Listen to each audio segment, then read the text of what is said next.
All right, Michael, you're on with Steve. Mr. McDonald, how are you doing today, sir? I'm good, thank you.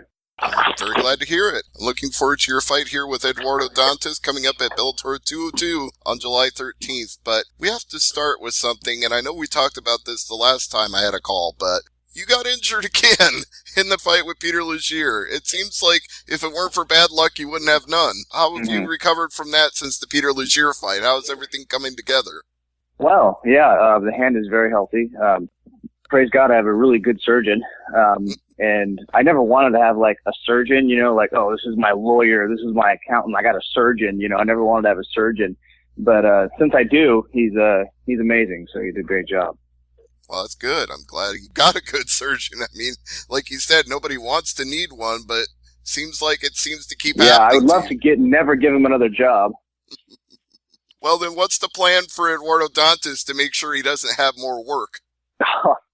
Oh man, I don't even know if that's just about Eduardo Dantas. I think that's just I better start punching lighter or something, or just take it. But no, my coach, he's been trying out a few different wraps. He's already an awesome. He's already really good at wrapping hands. Like I did when I was working for the UFC. The UFC wrapped my hands one time, and my hands got more hurt when the UFC wrapped my hands than when my coach did. So I was like, okay, obviously my coach is better than the UFC at wrapping hands. So he's already really good at it, but he's been experimenting with some other wraps that'll protect my my pointer finger, metacarpal knuckles a little bit better. And they've been feeling good, so that's good. Do you think there's any possibility that 4-ounce gloves just lead to this sort of thing happening more often in MMA than, say, boxing or other combat sports? Yes, but it's worth it. When you get those huge gloves, like from boxing, those are designed to let you get punched in the face more and not get knocked out. And the brain damage that you get is irreparable. Hand damage is irreparable. Cosmetic damage is irreparable.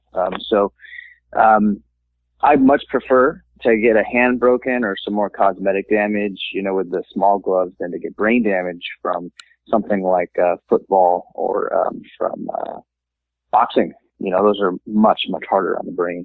Oh, yeah. And I've made that argument to people who've tried to tell me that mixed martial arts is barbaric. I'm like, out of all the combat sports, it's probably the least barbaric, because the first time somebody gets rocked, the referee steps in and stops it immediately. There's no 8 count. You don't get back up and get punched in the head.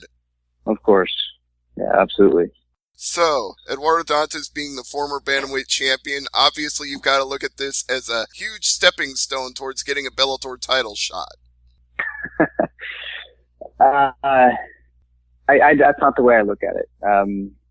I just look at it as he's a really good opponent, and if whatever comes next is great. I'm honestly not like gunning for a title or something. I'm just trying to do the best I can, and whatever comes. I'm really not even like thinking about it. Well, of course. I mean, I'm not surprised to hear you say that, but I think we can agree that Bellator might be thinking that even if you're not. Of course. What do you think about the fall that Dantas has had from being the champion, losing to Darian Caldwell and having to come back in this fight? What do you think that makes for him as an opponent going into this battle? I don't know. To be honest, I've never watched either one of their fights. I'm not much of an MMA fan anymore, believe it or not. I don't watch shows on the weekends, and when fight shows come out for the UFC or Bellator or whatever else, I don't watch them. I've never watched one of his fights, but I know that he's a black belt in jiu-jitsu. I know he's a good striker. One time I had one of my teammates fight on the same card as he did, and I saw that he was good. So I'm expecting him to be good, and I'm not expecting him to be a slouch at all. I'm expecting him to be a very, very good competitor. I feel like even if you're not deigning to get a title shot, I get the feeling that Eduardo Dantas is definitely feeling that way. Like he wants to reclaim that coveted spot, and he can't get there unless he gets a win over you. Which would be a difficult task for anyone. Yeah, you've definitely proven that. Broken hands and all, you've shown people that you're not a stepping stone for anybody.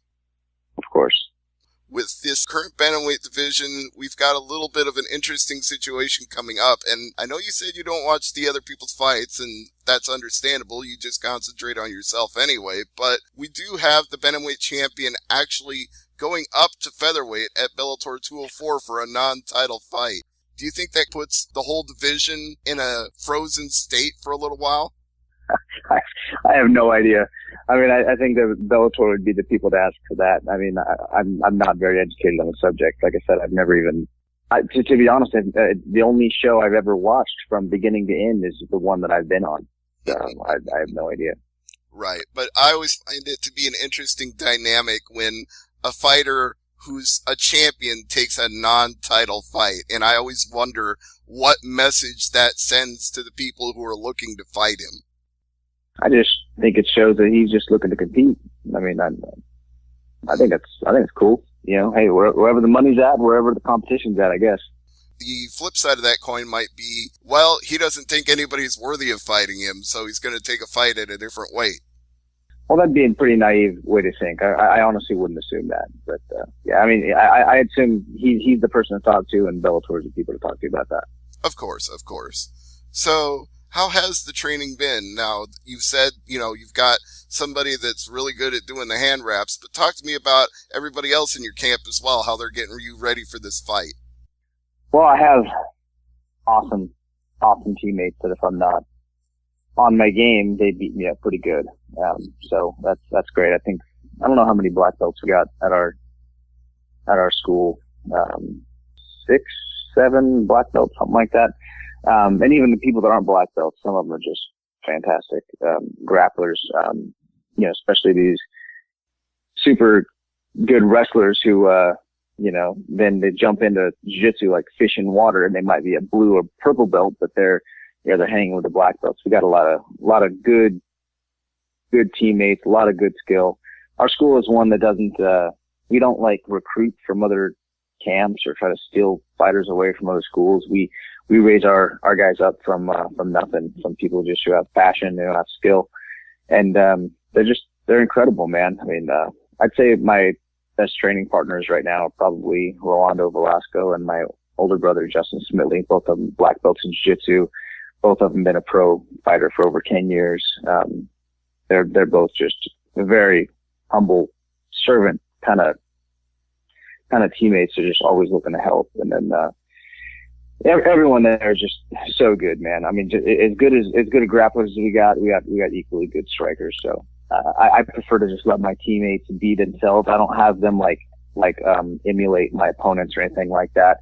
They can be better at themselves than they can emulating someone else, So, I have, worked on every technique, every defense possible, just because my teammates are that well-rounded. Now that's Oakdale MMA, right? Just trying to remember for sure. Yeah. Okay. Well, So that sounds like a excellent camp then. I like hearing a camp that brings guys up and doesn't necessarily go out gunning to lure guys away from other camps, because that's going to be the breeding ground of future stars of MMA, the guys that come from the roots up. Yeah, I mean, and we value loyalty. We just like working with good people, and they're not loyal to some other place. Now, it's understandable if you got to change of work and you're going somewhere new, but if you're just just unloyal and looking to soak it up what you can and then leave, it's not someone that we'd want at our school anyways. Right. So you've got experts in everything then: grappling, wrestling, jiu-jitsu, kickboxing, all the different disciplines. Awesome.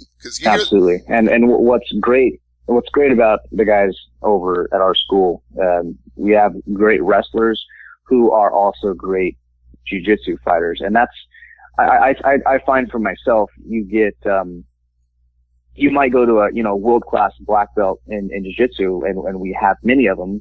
Marcel Carletta comes out to our school often. He's a great friend of ours. Great Grandmaster Flavio Bering, he's a frequent, guest of ours, and we're directly under his system. I mean, you get different techniques when you go to an expert of one art.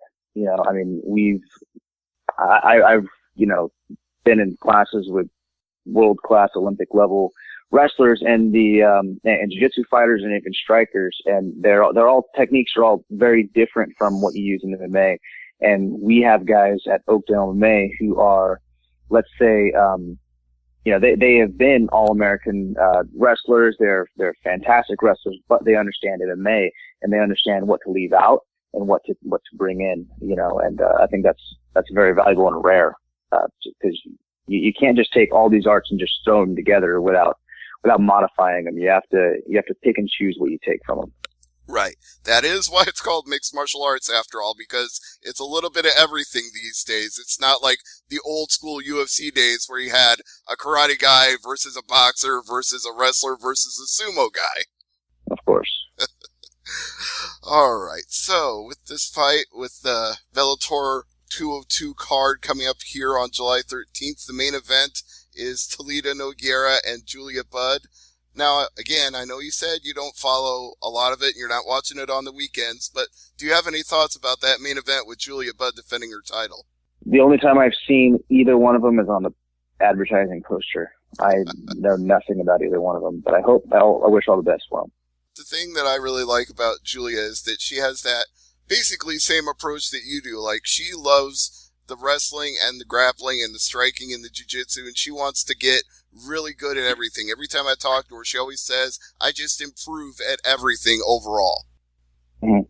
This co-main event, I believe, as it's billed right now, do you deign to headline when you know, last time out, it was McDonald versus Legier, you were the main event, but are you comfortable with being second from the top, or do you want to get back to the top of the card again? No, I don't mind about that. I mean, this is my job, and if that's where Bellator finds it most profitable to put me, then I'm completely fine with that.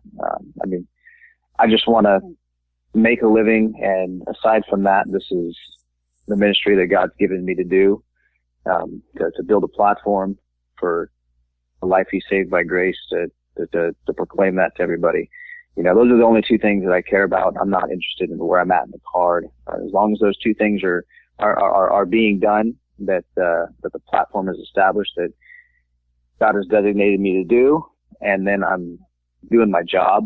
And when I'm done with my job, I can come here and make my family a priority. As long as I can do that, I'm happy. Well, you've always been consistent about that, Michael. I have to say that, because same thing you said to me the last interview is that family and faith comes first and fighting is just a way to make a living. But I'm just happy to say that in that respect, you're very good at what you do to make a living. So we hope to see you more often in the cage this year, and hopefully no injuries that hold you back from making that living.